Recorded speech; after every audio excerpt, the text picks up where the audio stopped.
Pinakamalakas na hari. Credit to the author. 621 hanggang 27. Ang mga pangalan po na nandito ay galing sa mga name generator. Kaya kung meron man pagkakatulad sa mga pangalan ng totoong tao o lugar, ito ay tunay na hindi sinasadya. Sa isang madilim na mundo sa gitna ng espiritual na dagat, kung saan ang Heaven Earth Yuan Chi ay dumadaloy ng magulo. Ang target ng Pursuit of Death ay muling lumitaw. Isang figure na nakasuot ng itim na balabal at may hawak na token of death ay sumulyap sa isang tiyak na direksyon sa spiritual sea. Parang magaan ang kanyang katawan habang gumagalaw ng hindi nasaktan sa magulong bagyo.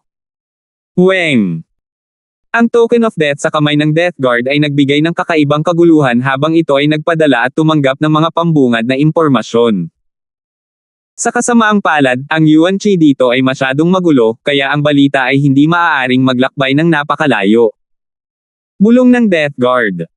Ilang sandali pa, nanginginig ang kanyang token of death nang makatanggap ito ng ilang balita. Napakagaling. Isang malamig na ngiti ang lumitaw sa mukha ng Death Guard. Whoosh! Isang sinag ng madilim na liwanag ang sumanib sa mabagyo at magulong spiritual sea. Kasabay nito, ang Golden Dragon Scaled Ship ay sumusulong sa loob ng spiritual sea. Nandito na naman ba? Bumukas ang mga mata ni Francis, at isang arco ng destructive purple na kidlat ang bumungad sa kanyang katawan. Tumayo siya at lumabas ng kwarto niya. May ilang oras pa bago sila tunay na nakarating sa True Martial Sacred Land. Hindi niya inaasahang mararamdaman niya ang aura mula sa Pursuit of Death dito ng biglaan. Nagsalubong ang mga kilay ni Francis, at naging solemn na ang kanyang ekspresyon. Ang pananatili dito ay mangangahulugan ng kamatayan, ngunit kahit na umalis siya sa Golden Dragon Scaled Ship, maaaring hindi pa rin niya matakasan ang hanay ng Pursuit of Death. Hindi ko palalampasan ang pagkakataong ito na makapasok sa True Martial Sacred Land. Umikot ang pag-iisip ni Francis, ngunit mabilis siyang nakagawa ng desisyon. Bukod sa hindi pinalampas ang pagkakataong ito, naniniwala siya na, bilang isang Peak 2 Star Sect, ang Golden Mountain Sect ay hindi mahina. Mayroong malaking bilang ng mga eksperto na kasalukuyang nasa Golden Dragon Scaled Ship. Sa paglipas ng panahon, ang pakiramdam ng panganib ay naging mas malakas at mas malapit. Makalipas ang isang oras. Whoosh! 2 o 3 maitim na figure ang lumipad sa himpapawid, at ang kanilang aura ng kamatayan ay mararamdaman din ng mga eksperto na sakay ng Golden Dragon Scaled Ship ngayon. Sino nandyan? Ang matandang Lee at isa pang mag-asawang half-step Void God Realms ay umungal. Tumayo si Francis sa deck at malamig na tumingin sa mga figure ng kamatayan. 3 Death Guard ang dumating sa pagkakataong ito. Naging matalas ang mga mata ni Francis. Halatang mas malakas ang 3 aura kaysa sa natalo niya noon. Guard 25 at Guard 19, ang target ay sakay ng isang 2-star sect na barko. Huminto ang 3 Death Guard nang papalapit sila sa Golden Dragon Scaled Ship. Ang nagsalita ay Guard 28. Kung ikukumpara sa Guard 33, ang 3 Death Guard na ito, walang duda, ay mas malakas.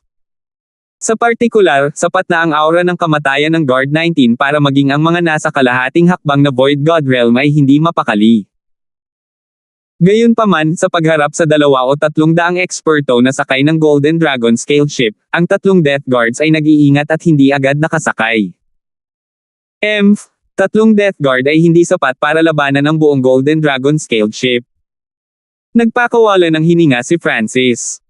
Hindi na siya nag-aalala sa proteksyon ng Golden Dragon Scaled Ship. Ito ay talagang medyo mahirap. Ngunit walang sino man ang makakapidyo sa kalooban ng kamatayan. Sabi ni Guard 19 sa garalgal na tono. Whoosh! Whoosh! Whoosh! Ang 3 Death Guard ay nakipag-usap sa isa't isa bago sumakay patungo sa Golden Dragon Scaled Ship. Sino ka? Mayroong 3 kalahating hakbang na Void God Realms sakay ng Golden Dragon Scaled Ship, kasama si Old Lee bilang pinuno. Isang malakas na pagsabog ang lumitaw sa loob ng dimensyon ng kaluluwa habang ang 3 kalahating hakbang na Void God Realm intent ay dumaan sa walang limitasyong karagatan, na naging sanhi ng kahit na ang magulong Heaven Earth Yuan Chi ay nag-freeze. Sa pagharap sa mga aura na ito na nanginginig sa kaluluwa, ang mga kaluluwa ng lahat ng mga sovereign ay hindi makagalaw, ngunit ang 3 Death Guard ay hindi natakot. Maliliit na surot.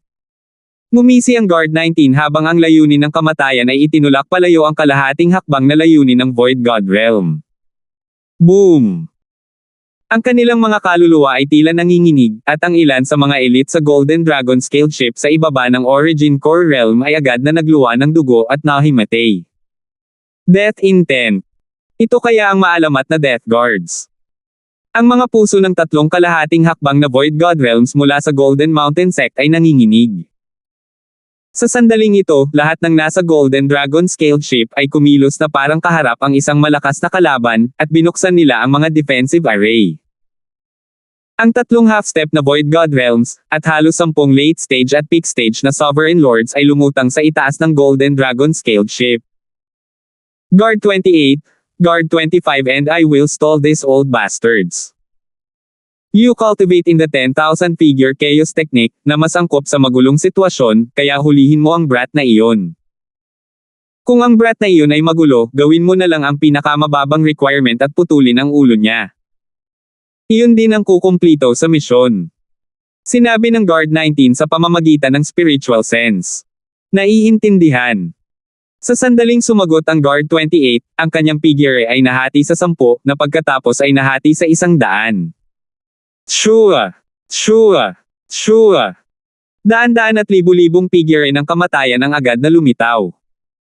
Mahirap matukoy kung alin ang totoo o peke, at ang bawat isa sa kanilang mga aura ay kumalat sa paligid ng Golden Dragon scaled ship. Huwag mo nang isipin iyon.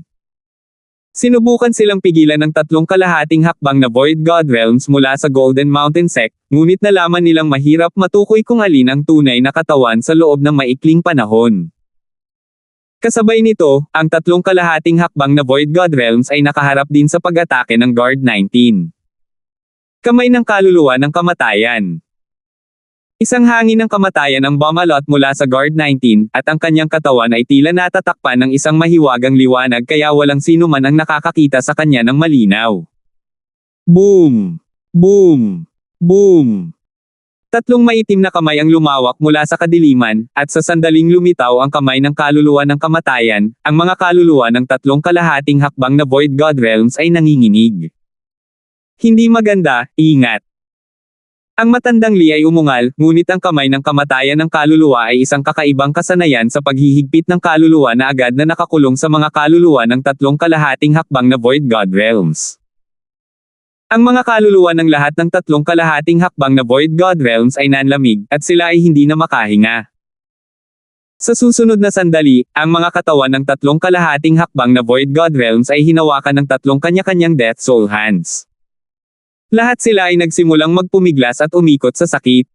Kuya Lee. Bulalas ng iba sa Golden Dragon scaled ship. Ang pinakamalakas sa tatlo ang Guard 19 ay gumamit lamang ng isang galaw upang paghigpitin ang tatlong kalahating hakbang na Void God Realms. Kamay ng kamatayan ng kaluluwa. May napakalakas na kasanayan na agad na kumukuha ng kaluluwa ng kalaban. Huminga ng malamig si Francis. Ang espiritual na mata ng kanyang Diyos ay nakakakita ng mas malinaw kaysa sa iba, kaya nagawa niyang makita na ang mga kaluluwa ng tatlong kalahating hakbang na Void God Realms ay hinawakan ng Death Soul Hands at sinusubukang lumaban. Kung ito ay isang kalahating hakbang na Void God Realm, ang kamay ng kamatayan ng 19 na kamatayan ng guard ay magagawang kunin ang kanilang buong kaluluwa kaagad. Gayunpaman, ang Guard 19 ay nakaharap sa tatlo ng sabay-sabay. Sa kabila nito, ang kanyang lakas ay nakakalaban sa langit. Siyempre, bilang kalahating hakbang na Void God Realms, ang kanilang mga kaluluwa ay sumailalim din sa pagbabago. Ang kanilang kalahating hakbang na Void God Intent ay patuloy na lumalaban. Arg! Inatake at pinatay ng Guard 25 ang isang Great Origin Core Realm Sovereign Lord. Tigilan mo siya. Halos 10 late stage at peak stage na Great Origin Core Realm Sovereign Lords ang nag-react at nakipagtulungan laban sa Guard 25. Bam! Bam! Bam! Nakakagulat ang battle power ng Guard 25 habang nakikipaglaban siya sa mga Sovereign Lords. Paano naging ganito? Nanlamig ang mga buto ng mga eksperto sa Golden Mountain Sect sa hindi makapaniwala.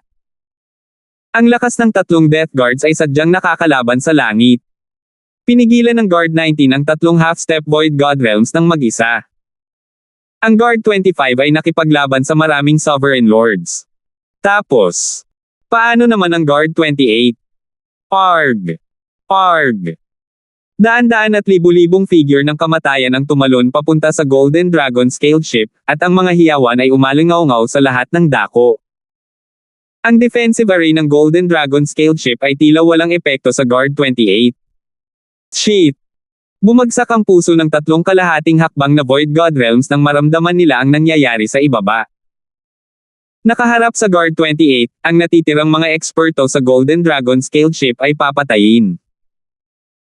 Ang mga nangungunang mandirigma ang tatlong kalahating hakbang na Void God Realms at malapit sa 10 huling yugto at peak stage na Great Origin Core Realms ay lahat ay pinigil ng Guard 19 at 25.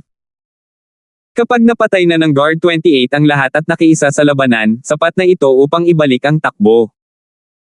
Madaling napatay ng Guard 28 ang paglaban ngunit, sa hindi inaasahan, tila isa lang ang target sa barko. Brat, kung hindi mo ako hahayaang mahuli ka, kukunin ko ang iyong ulo. Ikinulong ng Guard 28 si Francis at malamig na ngumisi. Hindi siya kasing pipi ng Guard 33 na gustong hulihin si Francis ng buhay kahit na ano at sa halip ay pinatay ni Francis. Hanggat lumaban si Francis, papatayin lang siya ng Guard 28 at kukunin ang kanyang ulo sa halip na hulihin siyang buhay. Pagkatapos ng lahat, ang Guard 19 at Guard 25 ay nahaharap sa isang malaking halaga ng presyon. Mabilis. Wala nang masyadong oras. Boses ni Guard 19. Ang dalawang star na sekta na maaaring makapasok sa Sacred Land ay napakalakas, kaya magiging napakahirap kapag may dumating na Void God Realm King. Sabi ng Guard 25. Maraming tao sa Golden Dragon scaled ship ang nagpadala na ng distress signal sa pangunahing punong tanggapan ng Golden Mountain Sect sa loob ng True Martial Sacred Land. Hindi nila layo ng tatlong Death Guard na patayin ang lahat dito, at wala silang pakialam kung sino ang nanalo o natalo. Isa lang ang layunin nila, at iyon ay ang patayin o makuha si Francis. Mamatay. 12 ng mga figure na may parehong aura ang tumalon patungo kay Francis. Ang bawat isa sa mga figure na ito ay may mga kakayahan sa pag-atake at iba't ibang mga aksyon. Ang espiritual na mata ng Diyos ni Francis ay nailipat sa kabuuan nito. Ito ang kauna-unahang pagkakataon na nakakita siya ng gayong napakapangit na doppelganger technique. Ang mga figure ng Guard 28 ay katulad ng Yin Shadow Doppelgangers mula sa kanyang Yin Shadow Cloak, ngunit pagkatapos na makapasok sa walang limitasyong karagatan, ang grado ng Yin Shadow Cloak ay masyadong mababa at ang epekto nito ay masyadong mahina para magamit pa. Napatalon si Francis sa takot pagkatapos tumingin ng mabuti. Ang Yin Shadow Cloak na ginamit niya noon ay katulad ng mga balabal ng mga Death Guard na ito. Parang ang ginamit niya noon ay replika lang ng mga suot ng Death Guards. Bam! Habang ang katawan ni Francis ay malapit ng balutin ng mga doppelganger. Lilang kidlat hangin singsing. Mga singsing ng nagniningning na purple destruction wind lightning na nagliliwanag sa nakakatakot na aura ng destruction na iyon sa lahat ng bagay sa kanilang landas. Bam! Bam! Bam! Ang mga figure ay agad na nabasag ng purple destruction wind lightning. Ang kapangyarihan ng pagkasira. Isang kapangyarihan na nasa parehong antas ng kapangyarihan ng kamatayan. Bahagyang natulala ang Guard 28, at nagsimulang umusok ang kanyang tunay na katawan matapos tamaan ng Purple Lightning Wind Ring. 622. Lilang kidlat hangin singsing. Ikinaway ni Francis ang kanyang kamay, at matagumpay na nalabanan ng mga singsing ng Purple Destruction Wind Lightning ang doppelganger ng Guard 28. Kung hindi pa nararating ni Francis ang Origin Core Realm, ang pag-atake niyang ito ay hindi makakalusot sa alinman sa mga doppelganger dahil lahat sila ay may depensa na halos kasing lakas ng Great Origin Core Realm. Ang kapangyarihan ng pagkasira. Isang kapangyarihan na nasa parehong antas ng kapangyarihan ng kamatayan. Malinaw na hindi inakala ng Guard 28 na ang layunin ng Purple Destruction Wind Lightning ni Francis ay naglalaman ng nakakatakot na aura ng destruction na maaaring mag-ingat kahit sa kanya. Ang Fan Universe ay may 8 Great God Eyes. Sa kanila, naroon ang Divine Eye of Death at ang Divine Eye of Destruction. Mula doon, makikita ng isa na ang kapangyarihan ng pagkasira na nasa loob ng Purple Destruction Wind Lightning ay isa sa mga pinakanatatanging batas. Ngayon na halos naiintindihan na ni Francis ang Purple Destruction Wind Lightning, kasama ang purification nito mula sa pagsipsip ng malaking halaga ng Ancient Dream Realm Aura, ang kapangyarihan nito ay nalampasan ang Wind Lightning Emperor noong siya ay nasa parehong cultivation. Side of Death. Isang mabangis na side na nagpapalabas ng malamig na liwanag ang namuo sa kamay ni Guard 28, at sa sandaling ito ay lumitaw, lahat ng tao sa loob ng 100 milya ay naramdaman na nanlamig ang kanilang mga kaluluwa. Parang nalantad ang kanilang mga kaluluwa sa napakalamig na lamig habang naghihintay sila ng patayan. Nakaramdam din si Francis ng lamig at mapanganib na sensasyon mula sa kanyang kaluluwa. Ang Side of Death ng Guard 28 ay isang kasanayang katulad ng Death Soul Hand ng Guard 19 na direktang pinagbantaan nito ang kaluluwa. Slice. Ang Side of Death ay agad na nakalock sa kaluluwa ni Francis. Shoo. Ang Side of Death ay kumislap sa hangin sa isang transparent na linya, at ang katawan at kaluluwa ni Francis ay nanlamig. Parang naputol ang kanyang kaluluwa. Shoo. Nang walang anumang pagkakataon ng pag-iwas, ang Side of Death ay dumaong kay Francis. Sa huling sandali, isang alon ng tubig ang pumaligid sa katawan ni Francis na parang nasa karagatan. Anumang atake mula sa labas ay parang isang batong lumulubog sa dagat. Maging ang makapangyarihang Side of Death ay lumabo ng higit sa kalahati ng damapo ito kay Francis. Weng! Isang bitik ang lumitaw sa ripple na nakapalibot kay Francis at nagsimula itong kumupas. Masyadong malakas ang atake ni Guard 28. Madaling harangan ng water bloodline ni Francis ang 2 o 3 normal na Sovereign Lords, ngunit hindi nito napigilan ang isang Side of Death. 70% ng kapangyarihan ng Side of Death ay soul-based pa rin. Lumitaw ang panunuya sa mukha ni Guard 28. Nag-crack ang water bloodline ni Francis mula sa 30% na pisikal na bahagi ng side. Hindi man lang nito hinaranggan ang iba pang 70%. Shoo! Isang malabong figure ng side na naglalabas ng aura ng kamatayan na hiniwa sa kaluluwa ni Francis. Ang kaluluwa ni Francis ay nanginginig, at ang 60 yarda ang lapad na lawa sa loob ng dimensyon ng kanyang kaliwang mata ay nagsimulang dumami habang ang side ay lumikha ng isang malalim na bangin. Woo! Nanlamig ang katawan ni Francis, at napaungol siya. Isinasantibi ang pag-atake ng kaluluwa, ang pisikal na bahagi ng Side of Death ay lubhang nagbanta sa buhay. Gamit ang kapangyarihan ng kamatayan upang lumikha ng isang pag-atake ng kaluluwa na direktang pumatay sa kaluluwa ng kalaban. Lumitaw ang pakikibaka sa mukha ni Francis. Isang madugong sugat ang naiwan sa kanyang katawan, at ang aura ng kamatayan ay kumalat sa kanyang katawan. Kahit na mayroon siyang water bloodline, dahan-dahan lang nitong mapapagaling ang pinsala. Brat! Karangalan mong mamatay sa pamamagitan ng Side of Death. Isang matagumpay na ngiti ang lumitaw sa mukha ni Guard 28. Sa mga tuntunin ng lakas, siya ay mas malakas kaysa sa Guard 33. Ang Side of Death ay may 40 hanggang 50% na posibilidad na mapatay kahit na ang kalahating hakbang na Void God Realms, higit pa sa isang Small Origin Core Realm. Maaari lamang gamitin ng Guard 28 ang gayong lihim na pamamaraan 4 o 5 beses sa isang araw. Isang malamig na tandang sa loob ng dimensyon ng kaluluwa ang nagpatigil sa ngiti sa mukha ng Death Guard. Eye of Eye Soul. Ang kaliwang mata ni Francis ay nagbigay ng nakamamanghang ice blow habang ang ganap na lamig ay bumalot sa katawan ng Death Guard. Siya! Hindi patay. Nanginig ang puso ni Guard 28. Ang kanyang mga pag-iisip ay tila nagyelo, at ang kanyang mga paggalaw ay naging mas mabagal. Isang malamig na binata na may asul na buhok at nagyayelong kaliwang mata ang lumitaw sa kanyang paningin. Paano makakaligtas ang isang maliit na Small Origin Core Realm sa Side of Death? Malamig ang katawan ni Guard 28, at ang kanyang mga reaksyon at galaw ay mas mabagal kaysa karaniwan. Hehe! Soul Attacks! Lumitaw ang panunuya sa mukha ni Francis. Mula nang sumanib siya sa espiritual na mata ng Diyos, hindi pa siya natalo sa mga tuntunin ng lakas ng kaluluwa, kahit na malaki ang pagkakaiba. Bo! Isang misteryosong whirlpool ang lumitaw sa gitna ng lawa sa sukat ng kanyang kaliwang mata, na nagsimulang kontrolin ang side ng kamatayan at lumubog ito. Ang kaluluwa ni Francis ay hindi nasaktan. Imposible. Kahit na ang kalahating hakbang na Void God Realm ay hindi masasaktan. Ang pagkabigla ay kumalat sa nakapirming mukha ni Guard 28. Ang side of death ay 70% isang soul attack at 30% ay isang pisikal na pag-atake, ngunit si Francis ay tila ganap na hinaranggan ang 70% na pag-atake ng kaluluwa habang ang kaunti lamang ng 30% na pisikal na pag-atake ay nagawang masaktan si Francis. Gayunpaman, ang estado ng pag-iral at katawan ni Francis ay umabot na sa limitasyon ng Great Origin Core Realm, at naabsorb na nila ang aura ng Ancient Dream Realm, kaya hindi rin siya gaanong nasaktan sa pisikal. Void Space Eye Slash.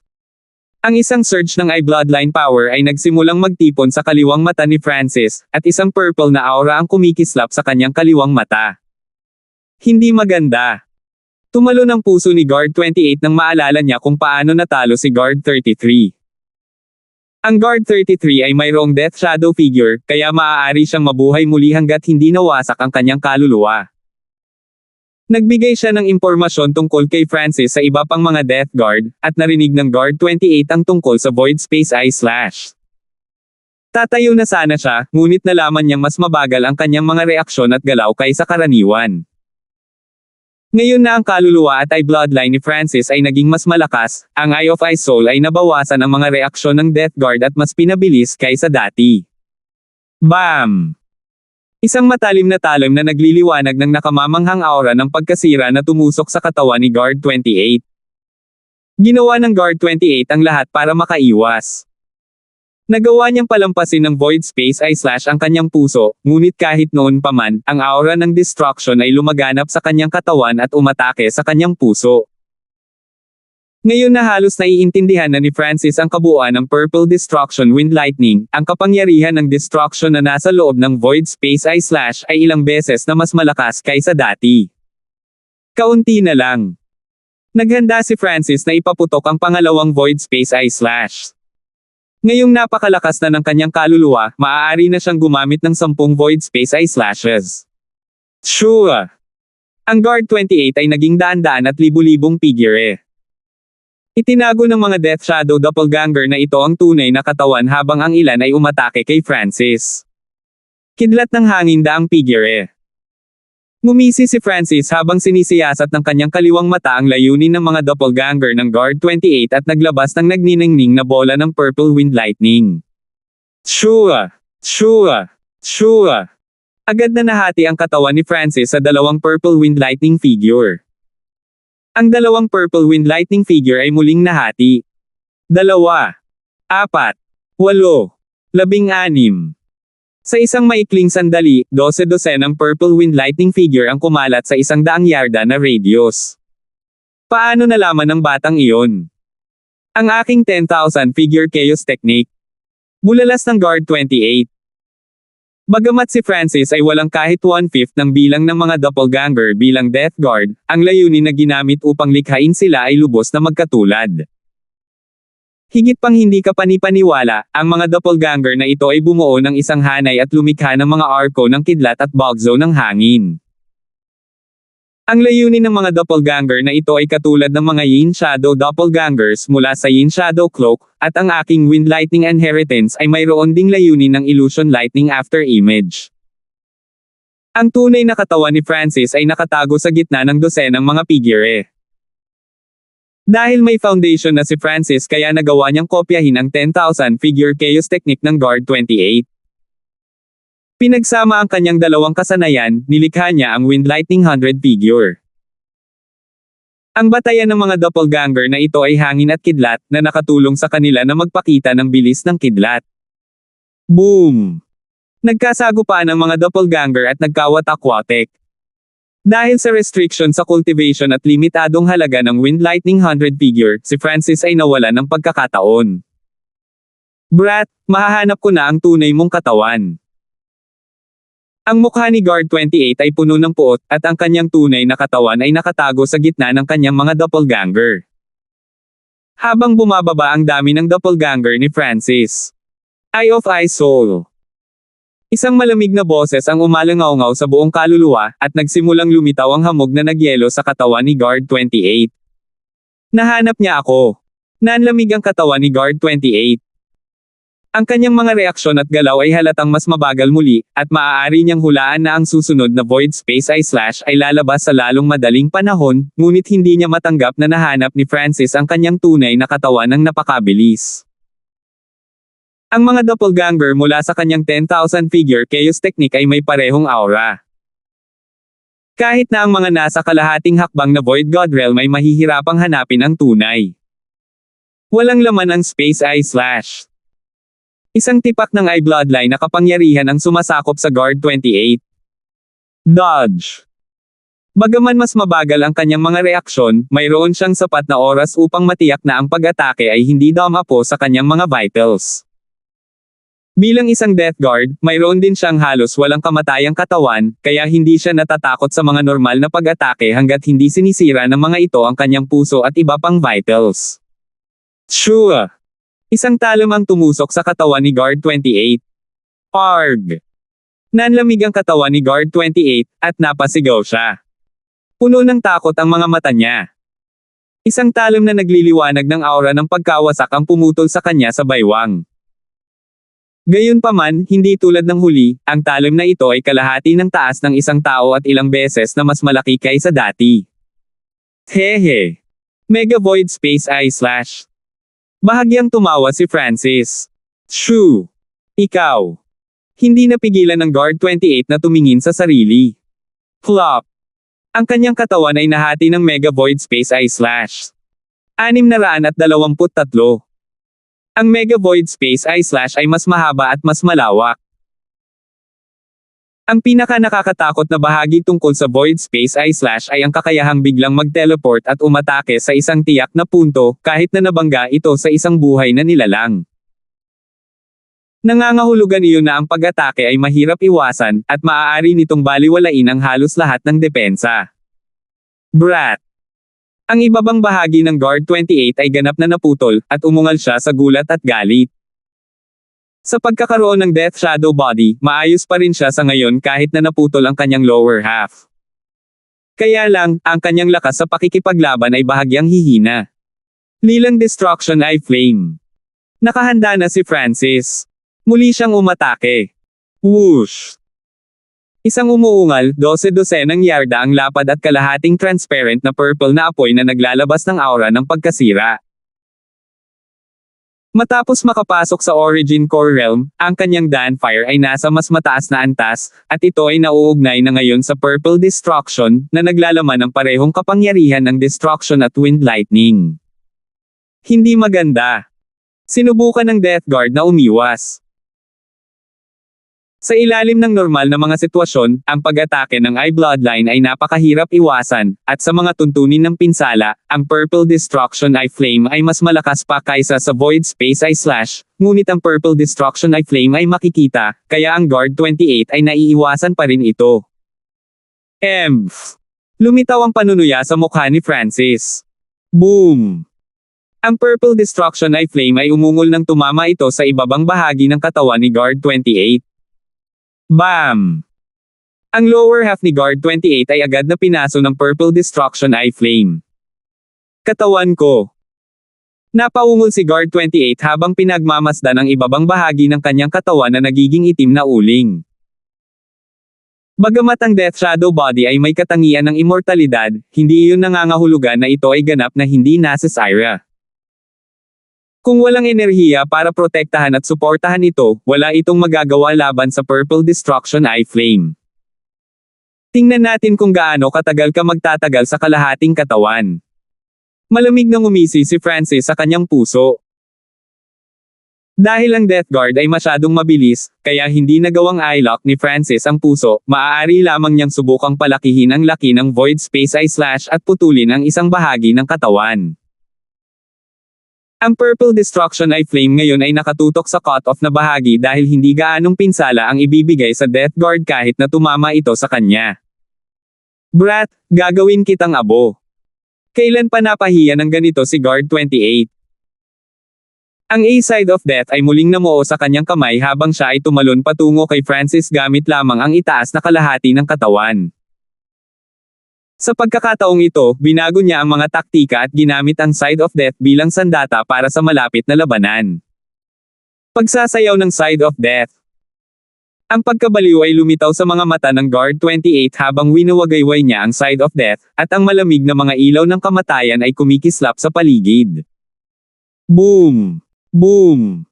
Boom! Ang natitirang mga doppelganger sa paligid ni Francis ay agad na nabasag.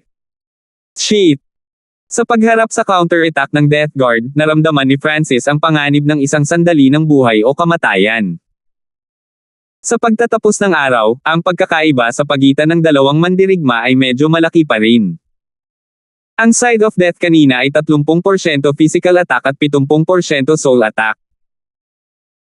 Gayunpaman, kahit noon pa man, ang 30% na physical na pag-atake ay nasugatan si Francis, na ngayon lang naka-recover. Sa pagkakataong ito, ang Side of Death ay 30% isang soul attack at 70% na pisikal, na naglalayong sirain ang katawan ni Francis. Masasabing mas malaki ang banta sa pagkakataong ito kaysa noong nakaraan. Eye of Eye Soul. Ang kaliwang mata ni Francis ay nagliwanag ng nagyayelong kapangyarihan na naglimite sa reaksyon ng Death Guard. Mga pakpak ng hangin at kidlat. Ang isang pares ng kulay lila na wings of wind at lightning ay nagsimulang tumubos sa likod ni Francis, at ang kanyang sentido patungo sa hangin at kidlat, pati na rin ang kanyang bilis, ay tumaas ng husto. Whoosh! Ang mga pakpak sa likod ni Francis ay biglang kumapa at pinabilis ang kanyang bilis sa limitasyon. Ang kanyang bilis sa sandaling ito ay lumampas sa karamihan ng mga Sovereign Lord. Pumunta ka rito. Sa ngayon, hindi maabutin ng Death Guard si Francis. Una, nawala ang kanyang mga binti. Ang kanyang lakas sa pakikipaglaban at bilis ay pinaghihigpitan. Pangalawa, ang Eye of Eye Soul ni Francis ay nakalock sa kanya. Samantala, ginagamit pa rin ng Guard 19 ang Death Soul Hand para pigilan ang tatlong kalahating hakbang na Void God Realms. Ang tatlong kalahating hakbang na Void God Realms ay nagpalabas ng makapangyarihang Void God Realm Intent at nag-freeze sa hangin sa loob ng kalahating milya. Maging ang mga Sovereign Lords ay nahirapang makalapit. Higit sa 100 paghinga lang ang kaya ko. Hindi pa rin tapos ang Guard 28. Nakaramdam ng matinding pressure ang Guard 19. Pagkatapos ng lahat, nakikipaglaban siya sa tatlong kalahating hakbang na Void God Realms ng sabay-sabay, at lahat sila ay nagmula sa isang sekta na pinapayagang manatili sa isang spiritual sacred land. Sa ibang lugar, hindi rin naging madali ang Death Guard 25. Nakaharap niya ang maraming late stage at peak stage na Sovereign Lords ng sabay-sabay. Tumingin ang dalawang Death Guard sa gilid ng kanilang mga mata, at napatalon sila sa takot sa kanilang nakita. Napuno ng liwanag ang lugar kung saan nag-aaway sina Francis at Guard 28. Napakasama ng hitsura ng Guard 28. Nawala ang magkabilang paa niya at kasalukuyang lumalaban gamit lamang ang itaas na katawan niya. Mali ang impormasyong ibinigay sa amin. Ang target ay umabot na ngayon sa gitnang yugto ng Small Origin Core Realm, at ang kanyang lakas sa pakikipaglaban ay nakakatakot. Bumagsak ang puso ng dalawang Death Guard. Nang muling nabuhay si Guard 33, sinabi niya na ang target ay nasa half-step Origin Core Realm lamang at na, kung hindi dahil sa ilang kadahilanan at iba pang dahilan, ang sinumang Death Guard ay madaling makapatay sa kanya. Pagsasayaw ng Side of Death. Ang Side of Death sa kamay ng Guard 28 ay naging isang malaking itim na ipoypo at sinugod si Francis. Shua! Ang mga pakpak ng hangin at kidlat sa likod ni Francis ay tumalsik. Hindi siya nang ahas na lumaban sa pag-atake na ito ng direkta. Hindi mahirap para sa mga manunood na makita na si Francis ay pumipigil lamang sa oras. Ang Death Guard ay mayroon lamang kalahating katawan. Siya ay malubhang nasugatan, kaya ang kanyang bilis ay limitado, at habang lumilipas ang panahon, ang kanyang lakas sa pakikipaglaban ay patuloy na bababa. Ang bilis at lakas ng labanan ng Death Guard ay bababa ng kalahati hanggat maaari kung i-drag ito ng mas matagal. Alam ni Francis na habang tumatagal siya, mas mataas ang tsansa na manalo siya, kaya paanong hindi rin malalaman iyon ng Death Guard 28. Mas alam niya ang sitwasyon. Pinipigilan ng Guard 19 ang tatlong kalahating hakbang na Void God Realms ng sabay-sabay at malamang na hindi ito magtatagal. Mamatay. Ang Guard 28 ay umungal, at ang Side of Death ay mabilis na umikot habang lumilipad ito kasunod ni Francis. Sa gitna ng side of death, umikot ang Ipoipo. Hindi maganda. Si Francis ay ikinulong ng side of death katulad noong nakaraan, at hindi niya ito naiwasan. Masyadong mabilis ang bilis ng side of death. Hahaha. Tumawa ang guard 28, ngunit nagbago ang ekspresyon ng guard 19 at guard 25, iwanan mong buo ang bangkay. Ang paghabol sa kamatayan sa pagkakataong ito ay iba sa nakaraan. Partikular na sinabi ng Emperor of Death na pinakamabuting hulihin siyang buhay, at kung imposible iyon, iwan ang isang buong bangkay. Sa ganap na pinakamasama, ang ulo ay kailangang buo. Kung tutuusin, gusto ng Emperor of Death na nakawin ang ikasyam na mata ng Diyos. Habang si Francis ay malapit ng mapunit ng dancing side of death. Ang water bloodline ay hindi makakapagtanggol laban dito. Kailangan kong gamitin ang water spirit divine change, ngunit umikot ang pag-iisip ni Francis, ngunit sa wakas ay nagpasya siyang huwag gamitin ang water spirit divine change. Hindi niya ginamit ang water bloodline para protektahan ang sarili niya. Boom! Ang nakakatakot na whirlpool ay biglang nabasag na parang nawala ang kaibuturan nito. Ano? Natigilan ang ekspresyon ni guard 28. Si Francis ay walang nagawa. Ang nakakatakot na Ipoipo ng kamatayan ay nawala sa sandaling ito ay nakalapit sa kanya. Isang tipak ng eye bloodline power ang sumasakop sa lugar. Pwede bang? Hindi maganda. Biglang may naalala ang guard 28, at lumundag ang puso niya. Naalala niya ang impormasyong ibinigay ng guard 33. Ang target ay may kakayahang maglipat ng mga bagay sa kalawakan, na direktang lumilitaw sa loob ng katawan ng kalaban. Dodge. Namuti ang mukha ni guard 28 habang umiiwas. Alam niya kung gaano kalakas ang side of death, nagkaroon ito ng pagkakataon na pumatay kahit isang tao sa half-step void god realm. Gayunpaman, hindi dumating ang spatial movement attack. Ang guard 28 ay labis na naguguluhan. Malinaw niyang naramdaman ang kaguluhan sa kalawakan na nagnanakaw ng side of death, kung hindi ay hindi maglalaho ang itim na Ipoipo. Retard. Akala mo ba ililipat ko ang pag-atake sa isang taong lumpo na tulad mo? Ngumisi si Francis sa pang-aalipusta. Sa sandaling natapos niya ang kanyang pangungusap. Arg! Isang sigaw ang nagmula sa hangin sa itaas ng Golden Dragon Scaled Ship. Shoo! Ang side of death ay tumusok sa katawan ni guard 19. Guard 28, tulala ka. Ang guard 19, na pinipigilan ang tatlong kalahating hakbang na void god realms, ay dumaing habang ang kanyang katawan ay nanlamig. Inilipat ni Francis ang kapangyarihan kay guard 19, na siyang pinakamalakas. Sa normal na mga pangyayari, mararamdaman sana ng guard 19 na paparating na ito, ngunit kasalukuyan siyang nakaharap sa tatlong half-step na void god realms ng sabay. Naramdaman man niya ito, hindi siya magkakaroon ng oras para umiwas. Magandang pagkakataon. Ang tatlong kalahating hakbang na void god realms ay nagpahayag ng mga masasayang ekspresyon, at ang kanilang tatlong void god realm intent ay lumampas sa Death Soul Hand. Wow! Lalong nasugatan ang guard 19. Lumuwa siya ng isang subo ng dugo dahil nasira ang kanyang kaluluwa. Patayin. Ang mga kaluluwa ng tatlong kalahating hakbang na void god realms ay bumalik sa kanilang mga katawan, at agad nilang sinimulan ang pag-atake sa guard 19 ng buong lakas at kanilang pinakadakilang mga hakbang sa pagpatay. Paano naging ganito? Naging kulay abo ang mukha ni guard 28. Para siyang pumasok sa kuweba ng yelo. Hindi niya alam kung patuloy na aatake o atres. Ngumiti si Francis nang hindi pumipindot pasulong. Sa totoo lang, ginugol niya ang maraming kapangyarihan sa kanyang eye bloodline. Ang laki ng side of death ay mas malaki kaysa sa kanyang void space eye slash, at ang paggamit ng spatial na paggalaw sa isang bagay na ganoon ang laki ay kumuha ng maraming enerhiya. Sa sandaling ito, magagamit lamang ni Francis ang void space eye slash ng isang beses pa. Mahirap patayin ang guard 28, na may death shadow body. Mas gugustuhin niyang itago ito sakaling may mangyari na hindi inaasahan. Umalis. Utos ng guard 19. Siya ay nasugatan at kasalukuyang pinipigilan ng tatlong kalahating hakbang na void god realms. Pagkatapos ng lahat, ang tatlo ay nagmula sa isang sekta sa loob ng isang banal na lupain, kaya tiyak na mayroon silang mga espesyal na lihim na pamamaraan.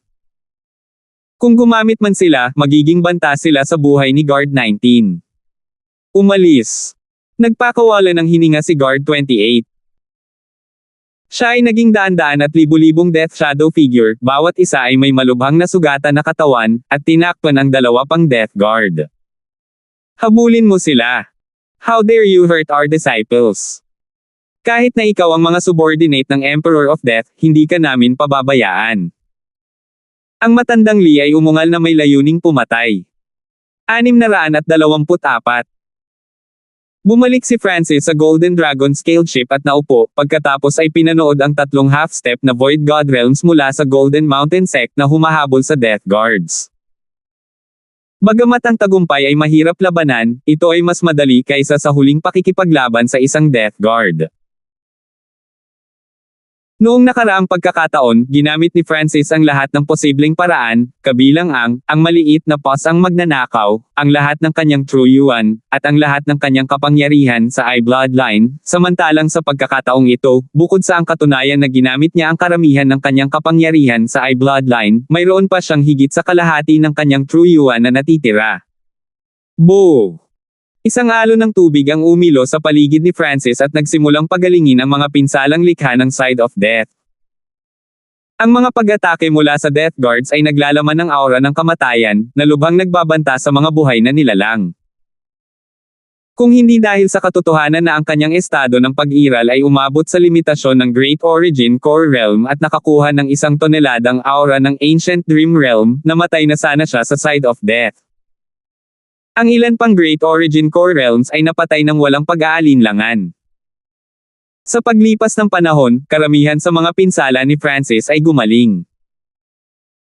Habang siya ay nagpapagaling, ang ibang mga henyo ay tumingin kay Francis ng may malalim na paggalang, ngunit ang isang maliit na bilang sa kanila ay mayroon ding mapaghiganti na mga ekspresyon. Ang batang iyon ay ang target ng kamatayan. Siya ang nagdala ng kapahamakan sa ating Golden Mountain Sect. Ilang mga soberano ang nagngangalit ng kanilang mga ngipin. 12 ng mga tao ang namatay ngayon, at halos 10 sa kanila ay mga soberano. Kalahati ng oras na inabot upang magsunog ng insenso mamaya. Whoosh! Whoosh! Whoosh! Ang tatlong kalahating hakbang na Void God Realms ay bumalik sa Golden Dragon scaled ship. Sa pagmamasid sa kanila, ang tatlong kalahating hakbang na Void God Realms ay may malungkot na ekspresyon, at sila ay nataranta. Halatang wala silang nakuhang kalamangan sa pagtugis ngayon lang. Nawalan pa ng braso ang isa sa kanila, at madilim ang kanyang ekspresyon. Francis. Medyo pangit ang ekspresyon ng matandang Lee habang binigyan niya ng matalim na sulyap si Francis. Tumayo si Francis at sinundan ang tatlong kalahating hakbang na Void God Realms. Sa loob ng isang eleganteng silid sa Golden Dragon scaled ship. Francis, anong nangyayari? Target ka ba talaga ng Pursuit of Death? Nagsalita si Old Lee, at ang dalawa pang kalahating hakbang na Void God Realms ay tumitig kay Francis na may kumikislap na mga mata, habang ang one-armed half-step Void God Realm ay may malamig na ekspresyon. Sa sandaling ito, ang mental energy ng tatlong kalahating hakbang na Void God Realms ay nagdiin kay Francis at nanigas ang kanyang katawan. Gayunpaman, hindi ito parang si Francis ay hindi pa nakaranas ng matinding sitwasyon. Mabilis siyang kumalma at sumagot sa mahinahong tono, ang junior na ito ay talagang target ng Pursuit of Death, ngunit hindi ko inaasahan na makakahabol sila kaagad bago tayo pumasok sa True Martial Sacred Land. Hindi ito itinago ni Francis. Biktima nga siya na tinutugis ng mga subordinate ng Emperor of Death. Hindi niya inaasahan na biglang susulpot ang tatlong Death Guard. Ang tatlong kalahating hakbang na Void God Realms ay nagtanong ng ilan pang mga tanong na binalikan lang ni Francis bilang tugon. Pagkaraan lang ng ilang sandali ay bahagyang nawala ang galit sa mga ekspresyon ng tatlong kalahating hakbang na Void God Realms. Nagpalitan ng tingin ang tatlo sa isa't isa at nagsimulang makipag-usap sa pamamagitan ng Divine Sense. Makalipas ang ilang sandali, Francis, bagamat hindi mo ito kasalanan, ikaw ang may pananagutan dito. Kailangan namin na sabihin mo sa pinakamataas na antas ng sekta pagdating natin sa Sacred Land. Sinabi ng one-armed half-step na Void God Realm sa malalim na tono. Tumigil si Francis. Paparusahan ba siya ng Golden Mountain Sect? Munting kaibigan Hanford, huwag mo nang ihalo. Nasira ang sekta, kaya kailangan nating iulat ang dahilan sa mataas na antas. Kailangan mo lang kaming sundan kapag nakapasok na tayo sa Sacred Land at makipagtulungan. Nakangiting sabi ni Matandang Lee. Matanda Lee, magpahinga ka. Naiintindihan ni Francis. Ang Matandang Lee ay natakot na siya ay tumakas sa kalagitnaan ng paglalakbay. Kung nangyari iyon, ang tatlong kalahating hakbang na Void God Realms ay hindi makakapag-ulat sa kanilang mga amo. Higit pa rito, magiging ligtas ka kapag pumasok ka sa True Martial Sacred Land. Kahit ang Emperor of Death ay hindi maglalakas loob na atakihin ka doon. Naaaliw ang Matandang Lee. Tumango si Francis. Hindi ito pinagdudahan ng Heihei. Kahit na malakas ang Emperor of Death, hindi siya Emperor ng True Martial Sacred Land. Higit pa rito, ang 3-star forces ng True Martial Sacred Land ay tiyak na mayroong Mystic Light Realm Sacred Lords dahil iyon ay kinakailangan para sa isang sekta na ituring na isang 3-star force. Sa loob ng gintong silid, pinaalis ng tatlong kalahating hakbang na Void God Realm si Francis sa kanilang mga mata. Kuya Lee, sigurado ka ba na ang brat na iyon ay may kaugnayan kay Queen Lee Duanmo or Duanmu Ching sa anumang paraan? Kumislap ang mga mata ng one-armed half-step Void God Realm. Wala siyang magandang nararamdaman kay Francis dahil nawalan siya ng braso sa paghabol sa Death Guards. Kung si Francis ay walang malakas na background, ang kalahating hakbang na Void God Realm ay nagturo na sa kanya ng leksyon. Ito ay dapat totoo. Ang linya ng dugo ng batang iyon ay lubhang kakaiba, kaya tiyak na mayroon siyang isang malakas sa kanyang likuran. Higit pa rito, si Queen Lee ay madalas na nag-iisa sa Sacred Land, kaya't ang mga normal na tao ay hindi alam ang kanyang pangalan. Sabi ni Matandang Lee pagkaraan ng ilang sandali. Tama, hindi maarok ang lakas ni Queen Lee, at tila sinusubukan niyang makapasok sa Mystic Light Realm. Ang tatlong kalahating hakbang na Void God Realms ay puno ng paggalang kay Queen Lee. Sa loob ng Spiritual Sea, kung saan si Yuan Chi ay bumuo ng mga bagyo at tumakbo ng laganap, ang Golden Dragon Scaled Ship ay bumalik sa normal at papalapit na sa direksyon ng Sacred Land. Makalipas ang ilang oras, ganap na gumaling ang mga sugat ni Francis. Sa sandaling ito, ang Heaven Earth Yuan Chi sa paligid ng Spiritual Sea ay tumahimik na. Anong siksik na Heaven Earth Yuan Chi? Ito ay maihahambing sa Purple Saint Rolands. Labis na nagulat si Francis. Mula nang pumasok sa labas ng mundo, ang pakiramdam na ibinigay ng walang limitasyong karagatan ay malungkot at mahirap. Ang Yuan Chi dito ay wala kahit saan nakasing siksik sa loob ng bansa, ngunit ang sentro ng Spiritual Sea ay sumalungat sa Loika. Matapos itong suriing mabuti, nalaman ni Francis na ang Spiritual Sea ay parang sentro ng whirlpool ng Heaven Earth Yuan Chi sa walang limitasyong karagatan. Malapit na tayo. Ang mag-asawang Great Origin Core Realm Sovereign Lords na sakay ng Golden Dragon Scaled Ship ay tumingin sa malayo, at tumingin din si Francis gamit ang kanyang God's Spiritual Eye. Ilang daang milya ang layo, mayroong 100 yarda ang lapad na bilog ng liwanag na lumulutang sa ibabaw ng espiritual na dagat tulad ng araw. Maraming kulay na ilaw at malabong larawan ang makikita sa loob ng bilog. So yun ang pasukan. Maraming tao ang lumakad papunta sa deck ng Golden Dragon Scaled Ship at nanood. Maraming eksperto malapit sa pasukan, at bawat isa sa kanila ay nasa Great Origin Core Realm. Sa hangin sa itaas ng Sacred Land, isang nagniningning na asul na liwanag ang lumulutang na parang Diyos, at ang kapangyarihang nagmumula rito ay tila nagyayelo sa langit at lupa. Pagbati, Grand Elder. Pagbati, Hari. Maraming figure na sakay ng Golden Dragon Scaled Ship ang yumuko. Walang kabuluhang hari ng kaharian ng Diyos. Namilog ang mga talukap ni Francis habang nakatingin sa nagniningning na asul na maladyos na figure. Kahit na hindi niya makita ng malinaw ang figure sa loob ng liwanag, at si Francis ay hindi nang ahas na gamitin ang kanyang God's Spiritual Eye o ang kanyang spiritual sense. Sa harap ng kapangyarihang ito, lahat ng kakayahan sa pandama at lahat ng Heaven Earth Yuan Chi ay pinigilan. Naghari ang kapangyarihan ng isang hari. Isa itong magsasaka na nakaharap sa isang emperador. Hindi man lang sila naglakas loob na tumingin ng diretso sa emperador. Grand Elder. Si Oldly at ang dalawa pang kalahating hakbang na Void God Realms ay lumipad patungo sa Void God Realm King. Ano ang nangyari para humingi ka ng tulong sa sagradong lupain? Ang balangkas ng isang lalaki sa loob ng asul na liwanag ay nagsimulang maging mas malinaw, at ang kanyang walang emosyong boses ay tila bumaba mula sa malayo. Ang buong lugar ay na-pressure ng kanyang napakagandang kapangyarihan, at ang isipan ng mga eksperto sa Origin Core Realm sakay ng Golden Dragon Scaled Ship ay bumagal at nanginag. Panginoong Hari, ito ang nangyari. Lumalabas ang malamig na pawis sa noo ni Matandang Lee. Ang tatlong kalahating hakbang na Void God Realms ay nagsimulang magulat kung ano ang nangyari.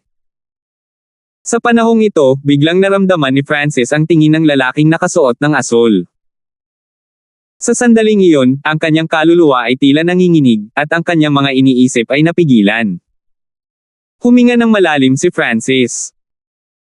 Hindi siya naglakas loob na lumaban, ngunit sa kabutihang palad, ang kapangyarihan ay kumislap lamang at hindi talaga pumasok sa kanyang katawan. Kung hindi, isang pag-iisip lamang mula sa isang Void God Realm ay maaaring makabasag ng isang normal na kaluluwa ng Sovereign Lord. Kaya, ito ang kapangyarihan ng isang Void God Realm.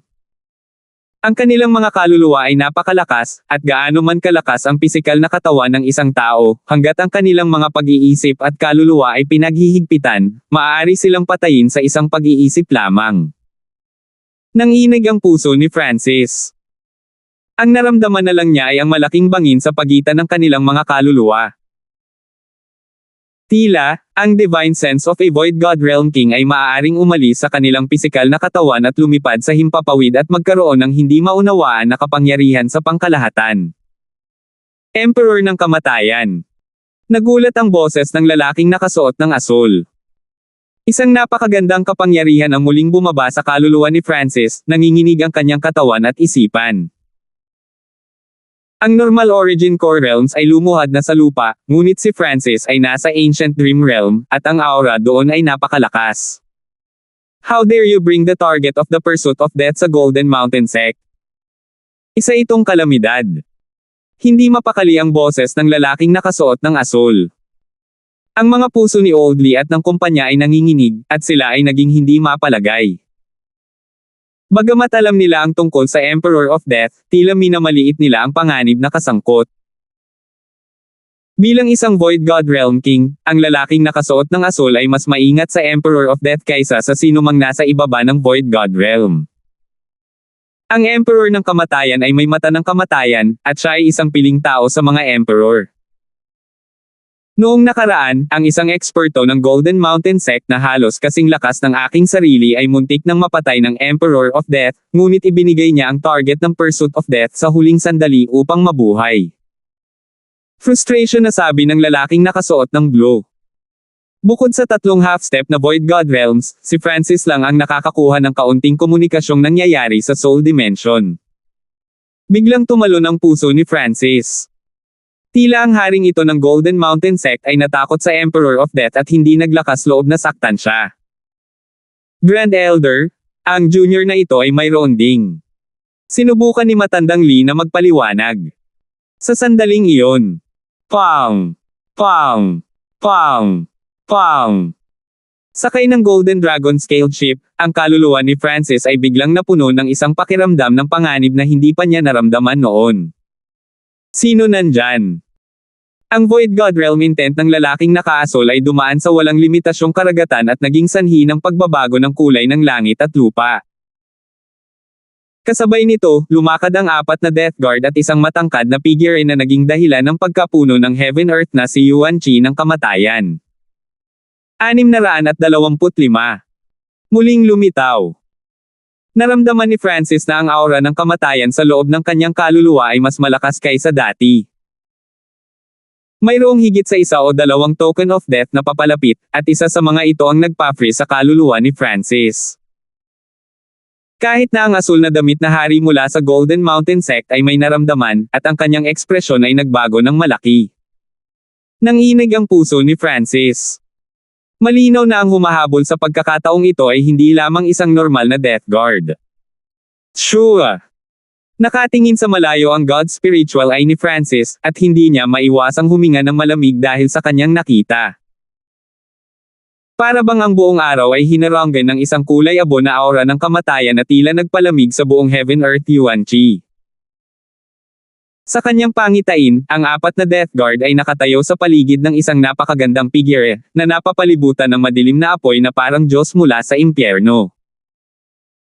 Isang layunin ng kamatayan na nalampasan ang lahat ng iba pang nilalang na dumaan sa ilang libong milya at bumaba.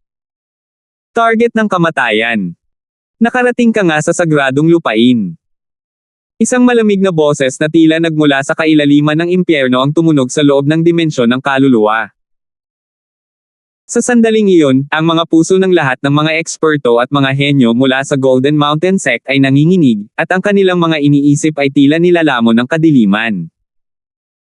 Ang kanilang mga pag-iral ay maliit sa harap ng taong ito. Ang layunin ng kamatayan ay nakalok kay Francis, Panginoon ng Espiritu ng Kamatayan. Ang puso ni Francis ay nanikip at ang kanyang anit ay nanginginig nang maramdaman niya ang isang nagbabagang aura ng kamatayan na nagsimulang kumalat sa kanyang katawan. Ang mga subordinate ng Emperor of Death ay binubuo ng 4 na Death Spirit Lord at 36 na Death Guard. Sa gitna nila, ang 4 na Death Spirit Lords ay nakarating sa Void God Realm. Sa kabutihang palad, ang katawan at bloodline ni Francis ay napakalakas, at ang kanyang kaluluwa ay may proteksyon ng spiritual eye ng Diyos, kaya nakaramdam siya ng mas kaunting pressure kaysa sa ibang sovereign lords. Ang ekspresyon ng asul na damit na hari ay madilim, at ang isang pag-alo ng Void God intent ay lumundag mula sa kanya at sumalungat sa layunin ng kamatayan. Agad na nag-intertwined ang dalawang Void God powers, at ang langit ay napalitan ng nagniningning na asul at nakamamatay na itim habang naglalaban ang dalawang aura. Para bang napunit ang langit sa dalawang bahagi, na bumubuo ng dalawang magkahiwalay na domain. Ang Golden Dragon Scaled Ship ay protektado ng nagniningning na asul na liwanag, na nagpahinto sa Void God powers ng Death Spirit Lord. Ito ba ang kapangyarihan ng isang hari? Nayanig ang puso ng mga sakay ng Golden Dragon Scaled Ship. Hinaranggan ng dalawang kapangyarihan ang kalangitan at tila walang katapusang kapangyarihan. Madaling mapatay ng alinman sa kanila ang Great Origin Core Realm Sovereign Lords. Itong antas ng paglilinang.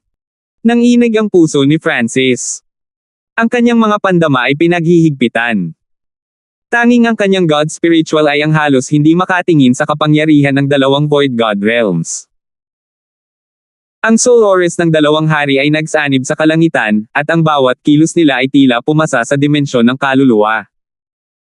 Ang antas na ito ay lumampas sa istruktura ng laman at dugo. Maaari itong lumipad sa universo. Isang napakaliit na mortal na kayang pumasok sa universo. Iyan ang theoretical na antas ng One with the Sky, nagiging isa sa langit at lupa, na lumalampas sa mga limitasyon ng pisikal na katawan. Sa loob ng 10,000 Ghost Pearl, ang puso ng Skeletal Division Leader ay nanginginig, ngunit mahirap matukoy kung ito ay dahil sa excitement o takot. Narinig lang ng Skeletal Division Leader ang Scarlet Moon Patriarch na nagsasalita tungkol sa Void God Realm noon. Ang Scarlet Moon Patriarch ay isa lamang kalahating hakbang na Void God Realm sa kanyang peak, at halos hindi pa niya nahawakan ang Void God Realm. Masyado silang malakas. Hindi ito kapangyarihan na maaaring taglayin ng mga tao. Kahit daan-daan at libu-libong Origin Core Realms ay mga langgam lang sa harap ng isang hari. Pakiramdam ni Francis ay maliit. Boom! Isang malakas na pagsabog ang tumunog sa itaas, at ang bahagi ng kapangyarihan ay pumasok sa pisikal na dimensyon. Tulad ng inaasahan ng isang Death Spirit Lord. Nanginig ang katawan ng haring nakasuot ng kulay asul na balutan ng nagniningning na liwanag na dahilan upang hindi siya makita ng iba. Gayunpaman, sa pagkakaroon ng God's Spiritual Eye, nakita ni Francis na ang asul na damit na hari mula sa Golden Mountain Sect ay medyo dahado. Isa ako sa 4 na Death Spirit Lord sa ilalim ng Emperor of Death ang Black Hell Lord at narito ako para hulihin ang brat na iyon sa ilalim ng utos ng Emperor. Hindi nakalapit ang matangkad na figure na nababalot ng dilim. 2 Void God Realm Antennas ang nagsagupaan sa langit. Nakikita ng espiritual na mata ng Diyos ni Francis ang pawis na lumabas sa noo ng haring nakasuot ng asul na damit. Ang pagkabigla ay lumitaw sa mukha ng asul na balabal na hari, samantalang ang tinaguriang Black Hell Lord ay may walang pakialam na ekspresyon. Pagkatapos ng pagsubok sa isa't isa, nagsimulang makipag-usap ang dalawang hari. 60% lang ng aking lakas ang ginamit ko ngayon. Kung ibibigay mo ang target ng kamatayan, ang Emperor ng kamatayan ay tutulungan ka ng 1 beses sa buong lakas niya. Sabi ng Black Hell Lord. Gusto ng isang subordinate lang ng Emperor of Death na lumuhad ang Golden Mountain Sect. Saan pupunta ang mukha natin? Ngumisi ang haring nakasuot ng asul. Bagamat hindi marinig ng iba ang nangyayari, naramdaman ni Francis na ang kanyang kapalaran ay pinagpapasyahan ng iba. Ang kanyang kapalaran ay pinag-uusapan ng dalawang hari. Gayunpaman, ang nakakagulat, ang asul na damit na hari ay hindi sumuko sa Death Spirit Lord. Lahat kayo ay umatras at bumalik sa Sacred Land Spiritual Peak. Ang haring nakaasul ay tumingin ng malalim kay Francis bago magbigay ng utos sa Golden Mountain Sect. Tara na. Si Oldly, ang 2 pangkalahating hakbang na Void God Realms, at ang ilang daang iba pa na sakay ng Golden Dragon Scaled Ship ay lumipad patungo sa malaking liwanag na umiikot sa hangin, kabilang si Francis. Ang asul na nakasuot na hari ay nakatayo malapit sa pasukan at tinakpan sila, habang ang Black Hell Lord at ang 4 na Death Guard ay nakatayo ilang libong milya ang layo at hindi sinubukang pumasok. Ang kapangyarihan ng dalawang hari ay naglakbay sa kalangitan ng hindi nag-aaway. Sa buong proseso, malamig na tumitig ang haring may asul na damit sa Black Hell Lord at sa 4 na Death Guard. Umalis. Walang emosyon ang Black Hell Lord habang tumalikod at umalis kasama ang 4 na Death Guard. Death Spirit Lord, sumusuko na kami ng ganito. Sa iyong lakas, dapat mong sugpuin ang haring iyon. Ang ilan sa mga Death Guard ay naguguluhan. Ito ang True Martial Sacred Land, hindi ang 10,000 Wood Sacred Land natin. Higit pa rito, hindi bihira na may mga Emperor sa mga puwersang makapasok sa Sacred Land. Bumantong hininga ang Black Hell Lord. Kung hindi lang dahil malapit na sila sa pasukan ng Sacred Land, hindi siya ganoon kadaling sumuko. Sa sandaling ito. Isang malamig at itim na metal na barko ang lumipad sa himpapawid. Black Hell Lord. Mayroong ilang mga Death Guard na sakay ng malamig na itim na barko. Bilang karagdagan, mayroong isang mainit na kabataan at isang maliit na batang babae na may puting mata. Ikatlong prinsipe. Ang Black Hell Lord ay tumango at binati ang mainit na kabataan. Nakakalungkot. Hindi ko akalain na mabilis mag-mature ang target. Nanghihinayang nasabi ng mainit na kabataan matapos marinig ang nangyari. Kung ang Black Hell Lord ay nakarating ng mas maaga, madali niyang nahuli ang target. Ang target ng kamatayan ay nakapasok na sa True Martial Sacred Land. Magiging mahirap kung isang malakas na puwersa mula sa Sacred Land ang magpoprotekta sa kanya. Malungkot na sabi ng Black Hell Lord. Kahit na ang Emperor ng kamatayan ay hindi nang ahas na gawin ang gusto niya sa isang espiritual na sagradong lupain. Hehe, parang walang paraan. May koneksyon si Master sa First Elder of the Thousand Darkness Sacred Clan, isang 3-star force sa True Martial Sacred Land. Magkakaroon tayo ng maraming pagkakataon na mahuli o mapatay si Francis pagkatapos nating mahanap ang First Elder of the Thousand Darkness Sacred Clan. Bahagyang tumawa ang mainit na kabataan. Thousand Darkness Sacred Clan. Tumalo ng puso ng mga Death Guard. Ang Thousand Darkness Sacred Clan ay isa sa pinakasikat na 3-star super forces sa loob ng Kang Ocean. Ito ay isang angkan ng demonyo. Ang Emperor of Death ay isang napakatandang Void God Realm Emperor, kaya nagkaroon siya ng ilang relasyon sa mga eksperto ng Sacred Lands. Tama, kung makakakuha tayo ng tulong mula sa Thousand Darkness Sacred Clan, napakadaling supulin ang isang Peak 2-star sect. Lumitaw ang lamig sa malabong mukha ng Black Hell Lord. Kasabay nito, Whoosh! Whoosh! Whoosh! Ang grupong nakasakay sa Golden Dragon scaled ship ay lumitaw sa itaas ng isang malaking array stand. Nagpakawala ng mahabang hininga si Francis nang pumasok siya sa bagong dimensyon na ito. Arg! Bulalas mula sa grupo. Ang isang pares ng mga henyo mula sa Golden Mountain Sect ay nakaramdam ng mabigat at hindi matatag. Ang Heaven Earth Yuan Chi ay nagbigay ng malakas na presyon. Ang dimensyong ito ay bahagyang katulad ng sinaunang Dream Realm. Ito ay medyo nakakadiri sa aura ng mga estranghero. Si Francis ay nanatiling hindi kumikibo. Ang dimensyon dito ay nagliliwanag ng dalisay at makapal na sinaunang aura.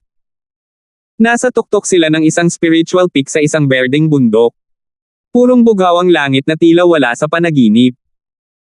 Ang bawat talim ng damo at lahat ng mga bulaklak ay nagliliwanag ng aura ng sinaunang panahon. Ang ilang mga eksperto at mga henyo ay nagpahayag ng mga nasa sabik na hitsura habang sinusubukan nilang mabawi ang kanilang balanse. Ang bawat brick, damo, at piraso ng kahoy sa Sacred Land ay ilang beses na mas malakas kaysa sa labas ng mundo dahil sa kakaibang Heaven Earth Yuan Chi. Yung mga unang beses na narito, umupo ng isang oras at masanay sa lugar na ito. Nagbabala si Matandang Lee. Nang marinig iyon, umupo ang lahat. Ang mga narito sa unang pagkakataon ay nakadama ng malakas na presyon na nagmumula sa langit at lupa. Umupo din si Francis. Ang higit na ikinagulat niya ay kahit na ang pinakamasamang lugar dito ay mas mahusay kaysa sa mahiwagang kanya ng Purple Saint Roans. Ang buong ilang daang milyang lugar na nakapalibot sa spiritual peak ay napuno ng makapal at siksik na Heaven Earth Yuan Chi. Kung titingnan mula sa malayo, tila ang spiritual peak ay napapalibutan ng isang hiwalay, parang panaginip na dimensyon. Siyempre, kailangang masanay ang mga papasok sa unang pagkakataon sa pressure, ngunit hindi ginawa ni Francis. Bagamat malakas ang pressure dito, hindi ito malapit sa pressure mula sa Ancient Dream Realm. Bulong ni Francis sa kanyang puso.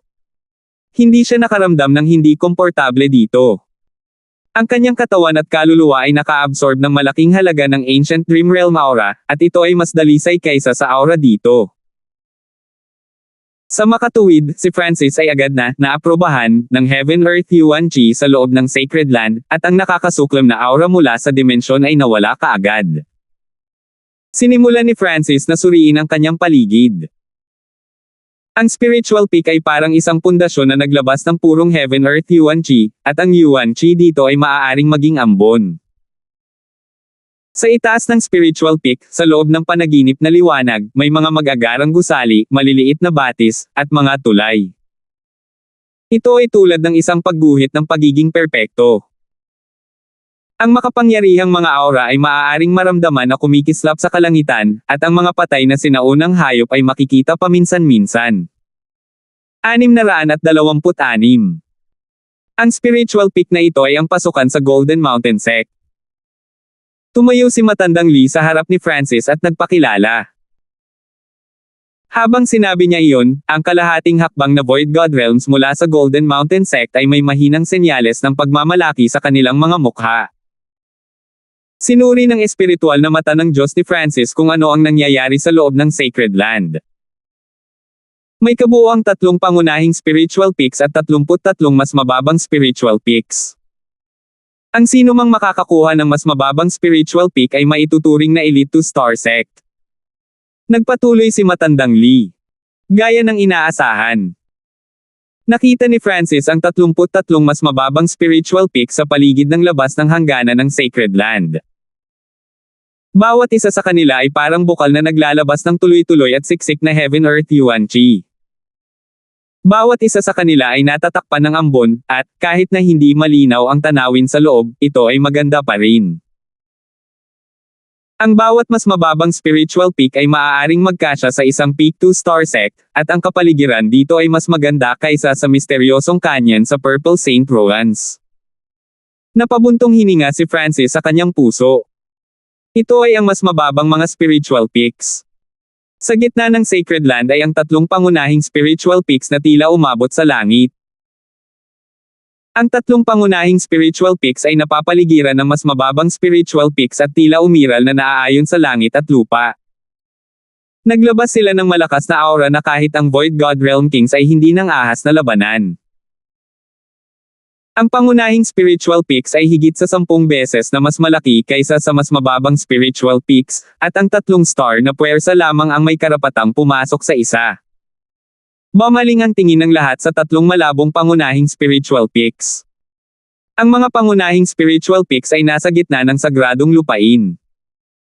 Nakita ng espiritual na mata ng Diyos ni Francis ang Heaven Earth Yuan Chi na nagmumula sa direksyong iyon. Ito ay mas dalisay pa kaysa sa mas mababang spiritual peaks, at ito ay nagniningning sa bawat direksyon. Maaaring lahat ng spiritual peaks na ito ay mga bukal ng Heaven Earth Yuan Chi. Tumalo ng puso ni Francis. Ayon sa God's Spiritual Eye, tama ang mga hula ni Francis. Ang mga pangunahing spiritual peaks at mas mababang spiritual peaks ay ang lahat ng Heaven Earth Fountain na nagsilang sa Heaven Earth Yuan Chi. Ang buong True Martial Sacred Land ay nasa gitna ng isang Heaven Earth Fountain sa loob ng walang limitasyong karagatan.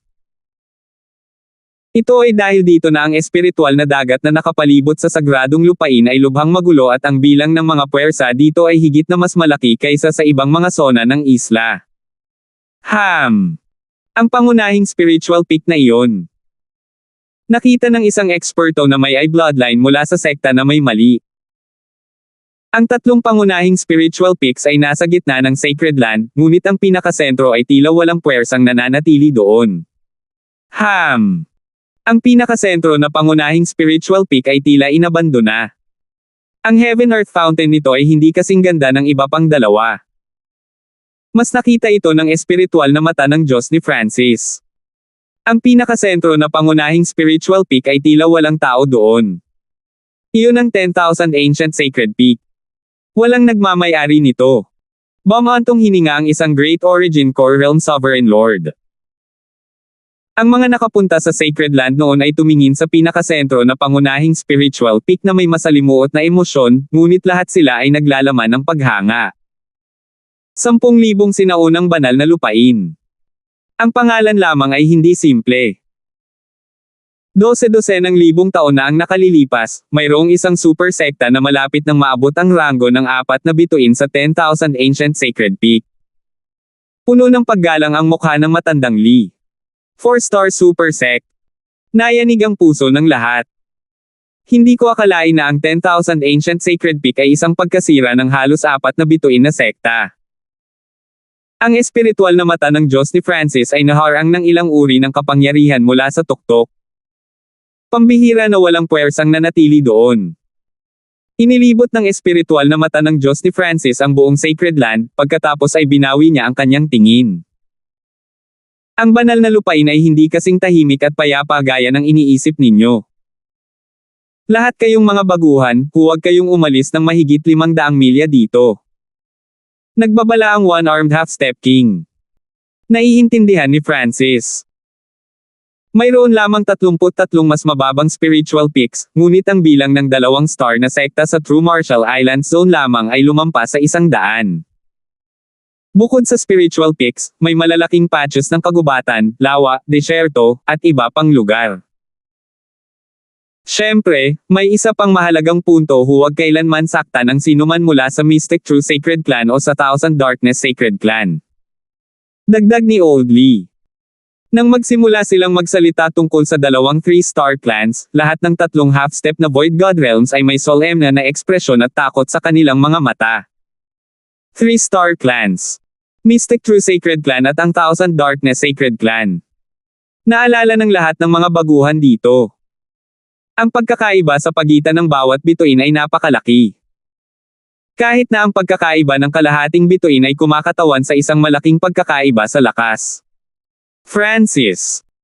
Isang walang emosyong boses ang umalangaw-ngaw sa kanyang kaluluwa. Sa sumunod na sandali, isang Void God Realm na kapangyarihan ang bumaba mula sa langit at nagyelo sa kamalayan ng lahat. Itinaas ni Francis ang kanyang ulo at nakita ang outline ng asul na damit na hari sa kalangitan. Pagbati, Hari. Agad na yumuko si Francis. Ang mga normal na eksperto ay masasabik o natatakot kapag tinawag ng isang hari ang kanilang pangalan. Tinitigan siya ng King in Blue bago nagsalita, "Sumama ka sa akin." Sa sandaling sinabi niya iyon, isang napakalaking kapangyarihan ang nagpaangat kay Francis sa kalangitan. Wala na siyang pagkakataong lumaban. Tumalon ang puso ni Francis. Gaano kalakas ang Void God Realm? Ang normal sovereigns ay walang kakayahang mag-isip tungkol sa pakikipaglaban. Shua! Shua! Muling kumislap ang figure ng haring nakasuot ng kulay asul. Sa isang kisap mata, si Francis ay dinala sa isang hardin. Tumayo ang nakasuot na asul na hari habang nasa likod ang kanyang mga kamay, ngunit hindi agad siya nagsalita. Kung paanong si Francis ay naguguluhan. So, lumipad sa himpapawid ang matandang Lee at binati ang Grand Elder ng hindi mapakali.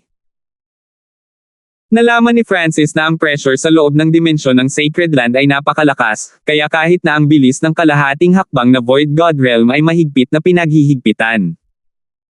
Ang normal True Spirit Realms ay malamang na hindi man lang makakalipad dito. Kailangan yung dalawa akong bigyan ng paliwanag. Ang asul na damit na hari ay nagsalita sa dalawa na nakatalikod sa kanila.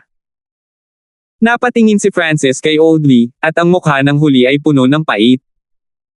Kung hindi dahil sa pursuit of death, hindi magiging ganito kakomplikado ang sitwasyon. Nakuha ni Francis ang guest token ng Golden Mountain Sect sa pamamagitan ng Eternally Sealed Palace Lord at pumasok sa True Martial Sacred Land.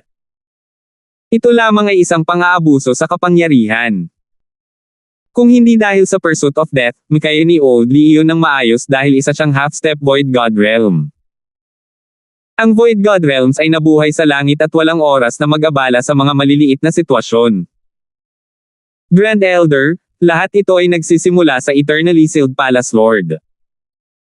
Ang matandang Lee ay hindi nang ahas na magtago ng anuman. Hindi siya nang ahas na magsinungaling dahil nakalock sa kanya ang Void God intent. Nang banggitin ang Eternally Sealed Palace Lord, hindi maiwasan ni Francis na makonsensya.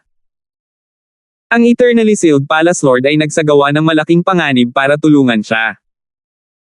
Hindi nagtagal ay sinabi nila sa hari kung paano nakapasok si Francis sa Sacred Land. Hindi ako interesado sa lahat ng iyon. Kailangan mo lang kumpirmahin kung ang isang bagay ay totoo o mali. Tumalikod ang haring nakasuot ng asul at dumapo ang kanyang mga mata kay Francis. Sa sandaling ito, malinaw na nakita ni Francis ang kanyang figure. Isa siyang scholar na lalaki na may napakalaki na aura. Kamag-anak ka ba talaga ni Queen Lee?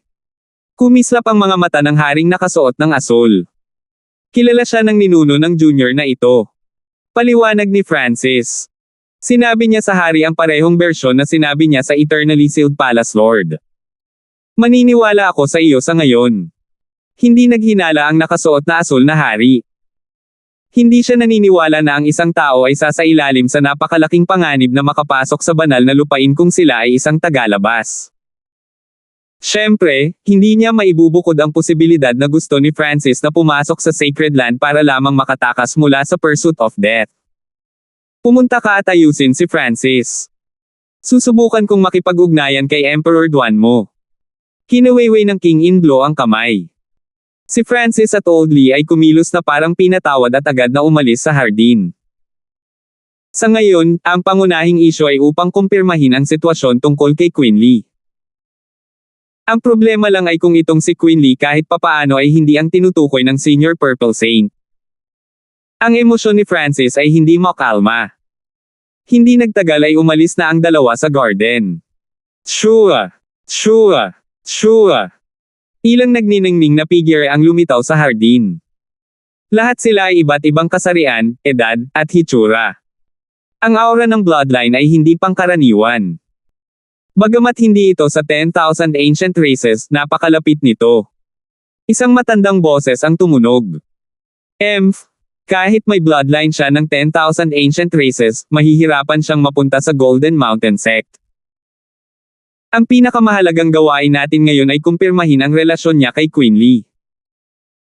Bagaman ang ating sekta ay mayroon ding emperador, bawat puwersa sa ibaba ng 3 bituin ay nag-iingat sa emperor ng kamatayan. Nagsimulang mag-usap ang ilang hari. Hehe, di bale. Hindi rin naman tayo madedehado. Bahagyang ngumiti ang haring nakasuot ng asul. Kung talagang may relasyon itong si Francis kay Queenly, tutulungan natin siya at magkaroon ng koneksyon sa Mystic True Sacred Clan, na tutulong na pagsamahin ang posisyon natin sa Sacred Land. Kung hindi siya kamag-anak ni Queenly, ibibigay na lang natin siya sa mga subordinate ng Emperor of Death at gagawa siya ng pabor sa atin. Nang marinig iyon, sumang-ayon ang lahat ng nagniningning na ilaw. Ngunit, si Queenly ay palaging nasa hiwalay, at napakahirap kahit para sa mga hari na makita siya. Isang boses ng babae ang narinig. Hindi na kailangang mag-alala. Magsisimula na ang Demigod Forgotten Garden na nagbubukas isang beses bawat 500 taon. Gaano man kabala si Queenly, malalaman niya ito. Sabi ng matandang boses. Demigod Forgotten Garden. Zizi, nakumpirma na ba natin ang ating mga pinili? Ito ay isang malaking kapalaran minsan sa bawat 500 taon. Bumalik sa mas mababang spiritual peak, inilagay si Francis sa isang guest room. Siya ay may katayuan bilang isang panauhin habang siya ay nanatili sa spiritual peak ng Golden Mountain Sect. Duan mo. Sana ay walang problema ang taong sinabihan ako ni Senior Purple Saint. Huminga ng malalim si Francis. Nadama niya na si Queenly ay isang taong maaaring makaapekto sa kanyang kapalaran tulad ng kanyang Panginoon, si Lord Guanjen. Kung wala si Lord Guanjen, si Francis ay hindi papasok sa mundo ng cultivation. Isang kumikinang na purple na token ang lumitaw sa kanyang kamay. 627. Sa loob ng spiritual peak ng Golden Mountain Sect, kinuha ni Francis ang Purple Saint token sa guest room. Ngayong nakarating na ako sa True Martial Sacred Land, ang pinakamahalagang gawain ngayon ay makipag-ugnayan kay Duan mo. Inilagay ni Francis ang kanyang spiritual sense sa Purple Saint token. Sinubukan niyang magpadala ng impormasyon sa pamamagitan ng Purple Saint token sa Purple Saint ruins, na napakalayo. Kung kahit papaano ay makontak niya ang Purple Saint Partial Spirit, maaaring mabilis niyang makita si Queenly. Kahit na ang Golden Mountain Sect ay may mga paraan ng pakikipag-ugnayan kay Queenly, hindi ibibigay ni Francis ang lahat ng kanyang pag-asa at kapalaran sa iba. Gayunpaman, walang tugon kahit na pagkatapos ng mahabang panahon. Marahil ay napakalayo ng Purple Saint Ruins, o marahil ang Spiritual Sacred Land ay isang hiwalay na dimensyon na nagpahirap sa impormasyon na maglakbay palabas. Makalipas ang kalahating araw, sinubukan muli ni Francis ng maraming beses, ngunit para itong mga batong lumulubog sa karagatan. Nagpakawala ng mahabang hininga si Francis at mahinang umiling. Hindi na siya nagulat na hindi makalabas ang balita. Matapos subukan at magwakas sa kabiguan, tahimik na inalis ni Francis ang Purple Saint token. Kasabay nito, sa isang malinis at eleganteng silid sa isang pangunahing spiritual peak sa gitna ng sagradong lupain. Yung aura kanina lang. May malabong figure ng isang lalaki na kasing puti ng nyebe ang buhok na napapalibutan ng liwanag. Nagsimulang maglaho ang liwanag sa paligid niya, at ang pag-alaala ay lumitaw sa mukha ng lalaki habang siya ay bumulong-bulong sa mababang tono, "Ako lang ba?" Kasunod noon, isang sinaunang divine sense ang kumalat sa buong True Martial Sacred Land, at lumabas pa ito sa labas ng Sacred Land. Sa sandaling iyon, ang mga puso ng bawat eksperto sa sagradong lupain ay nanginag. Kahit na ang Void God Realm Kings ay hindi mapalagay. Kaninong divine sense ito? Walang maraming emperor sa Sacred Land na may ganoong kalakas na divine sense. Ginawa ng sinaunang divine sense ang itaas na echelon ng Sacred Land sa talakayan. Siya yun. Maliit na bilang ng mga emperador ang nakakaalam kung sino ang nagmamay-ari ng divine sense, at naantig sila rito. Ang malakas na divine sense ay nag-scan sa Sacred Land at huminto sa paligid ng 5 o 6 na mas mababang spiritual peaks para sa isang sandali. Sa mas mababang spiritual peak ng Golden Mountain Sect, ang mga puso ng ilang kings at half-step Void God Realms ay nakaramdam ng pagkabalisa, kasama ang king na kulay asul. Ang divine sense of an emperor ay talagang huminto sa paligid ng kanilang peak sandali. Sa puntong ito, umalis si Francis sa kanyang silid at naglakad-lakad upang makita ang kapaligiran ng Sacred Land. Munting kaibigan Hanford. Magalang na nanatili si Matandang Lee sa kanyang tabi, at hindi maiwasan ni Francis na makaramdam ng kakaiba. Nagpadala ang Golden Mountain Sect ng kalahating hakbang na Void God Realm para manatili sa tabi ng maliit na Small Origin Core Realm. Munting kaibigan, ito ay isang utos mula sa mga nakatataas. Medyo mapait ang Matandang Lee. Bago nila matutunan ang buong katotohanan, hindi dapat umalis si Francis sa mas mababang spiritual peak ng Golden Mountain Sect. Sa pagtatapos ng araw, ang Golden Mountain Sect ay nag-iingat pa rin kay Francis. Hindi ito isinasa puso ni Francis. Ang pagkakaroon ng kalahating hakbang na hari sa tabi niya ay nangangahulugan na ang mga bagay ay magiging mas maayos saan man siya pumunta. Dinala ni Matandang Lee si Francis sa buong Golden Mountain Sect at ipinakilala ang lahat ng tanawin sa loob. Si Elder Lee at Francis. Dalawang boses ang nagmula sa gusali sa harapan. Tumingin si Francis at nakita ang ilang kabataang lalaki at babae malapit sa gusali. Hindi pa sila masyadong matanda, kaya tila sila ay mula sa nakababatang henerasyon ng Golden Mountain Sect. Ang dalawang nag-usap ay isang dilag na nakaputi at isang lalaking payat. Kilala ni Francis ang dalawang ito. Nakipag-sparring siya sa kanila pabalik sa Void Ocean Spiritual Palace. Nang makita si Francis dito, tuwang-tuwa ang dalawa. Pagbati, Elder. Ang mga disipulo ay yumukod lahat patungo sa Old Li. Ito si Little Friend Hanford, isang bisita ng Golden Mountain Sect. Julius, ikaw at ang iba pang mga henyo ng parehong henerasyon ay maaaring makipag-ugnayan sa isa't isa. Nakangiting sabi ni Matandang Lee. Sinadya niyang tawagin ang isang matangkad na kabataan na tila nasa 30 taong gulang, at ang kanyang aura ay namumukod tangi sa iba. Great Origin Core Realm. Hindi mapigilan ni Francis na tingnan muli ang kabataang tinatawag na Julius. Kung tama siya, ito ang Senior Marshal Brother Julius, ang kagandahang nakaputi at pinag-usapan ng lalaking payat noon.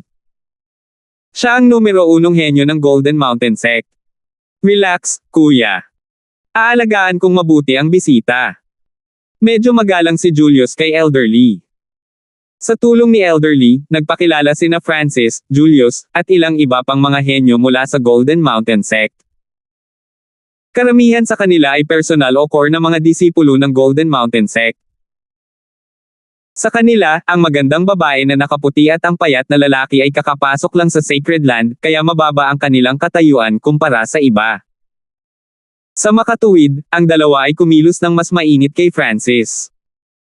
Hehe. Kayong mga kabataan ay dapat makisalamuha sa isa't isa. Aalis saglit ang matandang ito. Ngumiti si Elder Lee at umalis. Bago siya umalis, binigyan ni Elder Lee ng babala si Julius sa pamamagitan ng kanyang divine sense. Ang ibig sabihin ni Elder ay hindi ko sasaktan itong si Francis at mas mabuti para sa akin na magkaroon ng magandang relasyon sa kanya. Hindi napigilan ni Julius na suriing mabuti si Francis. Bilang nag-iisang disipulo na nakarating sa Great Origin Core Realm sa Golden Mountain Sect, ang paningin at kaalaman ni Julius ay mas mahusay kaysa sa iba.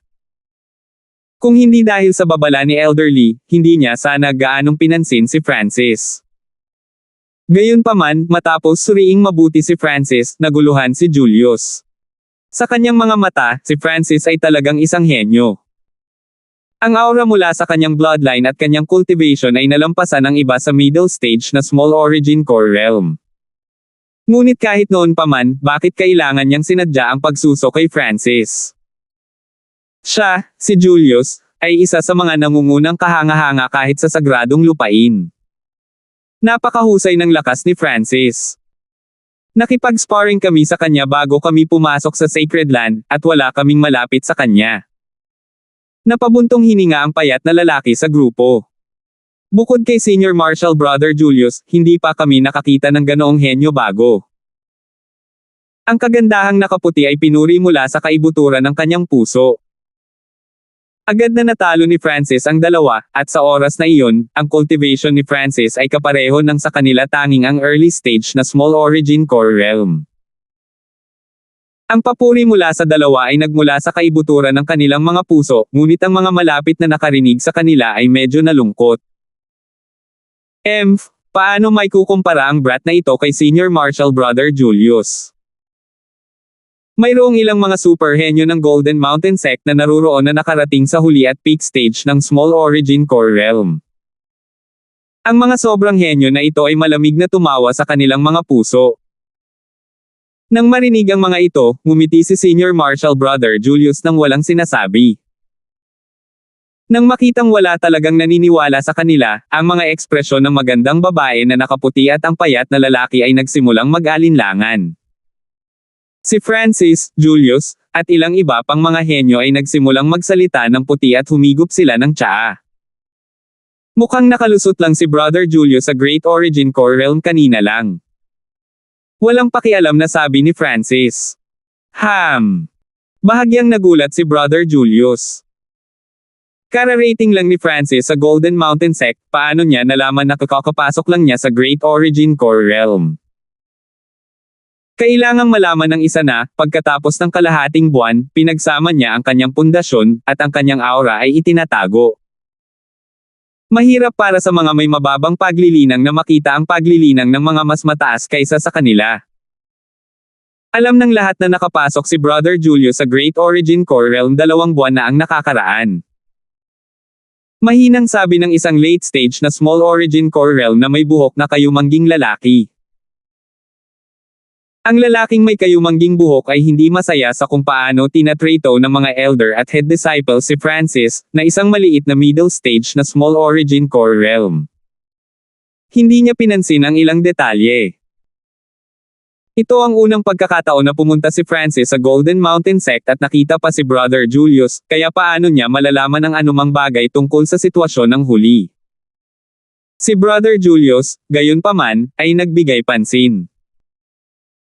Kung nakikita ni Francis na siya ay nakipaghiwalay sa Great Origin Core Realm hindi pa nagtagal dahil lamang sa pagtingin sa kanya, kung gayon si Francis ay tiyak na hindi simple. Sa Golden Dragon Scaled Ship, ang lakas ni Francis ay maihahambing sa isang kalahating hakbang na Void God Realm, at nagawa niyang umatras ng hindi nasaktan.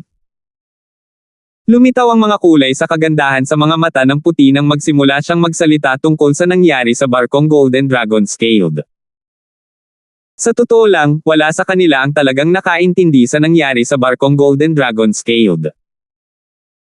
Akala nila ang dahilan kung bakit sila nanalo ay dahil sa 3 kalahating hakbang na Void God Realms, at ang ginawa lang ni Francis ay stall. Pagkatapos ng lahat, ang kabilang panig ay binubuo ng 3 kalahating hakbang na hari. A Small Origin Core Realm na nakikipaglaban sa isang half-step king. Kahit anong marinig ko, parang kwento lang. Humagalpak sa tawa ang lalaking may kayumangging buhok. Sa totoo lang.